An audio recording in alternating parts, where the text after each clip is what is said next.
बढ़ते हुए वजन से बहुत ज्यादा परेशान रहने लगी थी।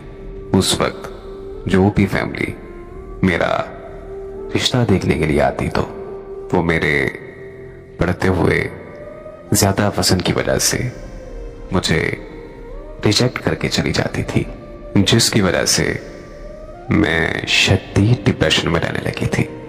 फिर मैंने सुबह सवेरे उठकर पार्क में वर्जिश के लिए जाना शुरू कर दिया। वहां मुझे एक बहुत ही खूबसूरत लड़का दिखाई दिया। वो लड़का बिल्कुल मेरे ख्वाबों के शहजादे जैसा था। मुझे पहली नजर में ही उससे बेहद मोहब्बत हो गई। मैं उससे बात करने का सोच ही रही थी कि इतने में वो मेरे पास आया और मुझे मुस्कुराते हुए कहने लगा कि मैंने आपको पहले कभी यहां नहीं देखा। मैं उस वक्त इतनी नर्वस थी कि उस वक्त मुझसे बात ही नहीं हो सकी।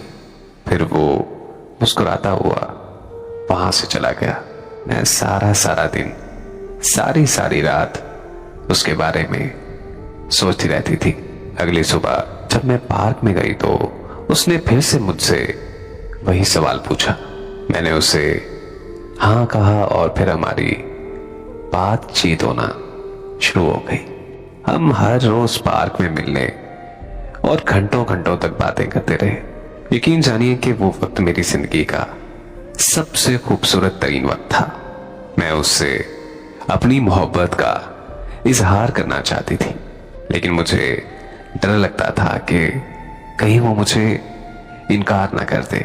एक दिन मैंने बहुत ज्यादा हिम्मत जुटाकर उसे प्रपोज कर दिया और फिर वही हुआ जिसका मुझे शदीद डर था। वो वहां से चुपचाप चला गया और दोबारा कभी उस पार्क में मुड़कर कभी वापस नहीं आया। मैं रोज घंटों घंटों तक पार्क में बैठी उसका इंतजार करती रहती थी। मैंने आसपास के लोगों से भी उस लड़के के बारे में पता करवाया, लेकिन उसका कहीं सुराग नहीं मिला। मैं दिन ब दिन उसके इंतजार में ज़हनी मरीजा बनने लगी थी।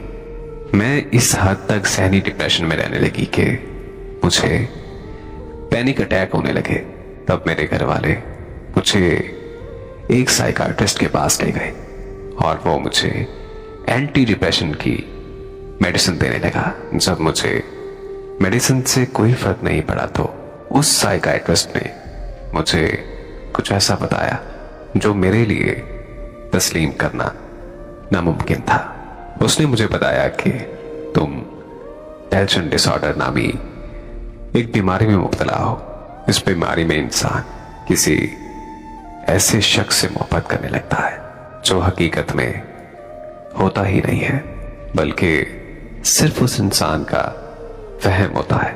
और तुम्हारे साथ भी बिल्कुल ऐसा ही हुआ है कि बार बार रिजेक्ट होने की वजह से तुम इतना डिप्रेशन में चली गई कि तुम्हें टेंशन डिसऑर्डर जैसी बीमारी में मुब्तला हो गई और तुम्हें तुम्हारे ख्वाबों का शहजादा हकीकत में दिखाई देने लगा, जबकि वो सिर्फ और सिर्फ तुम्हारा वहम था।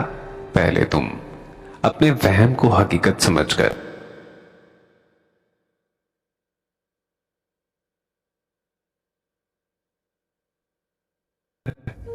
उससे बातें कर रही थी और फिर तुम्हें फोबिया होने लगा कि कहीं वो शख्स तुम्हें छोड़कर न चला जाए। और इस बीमारी में फोबिया का हो जाना मतलब बीमारी का एक्सट्रीम लेवल तक बढ़ जाना है।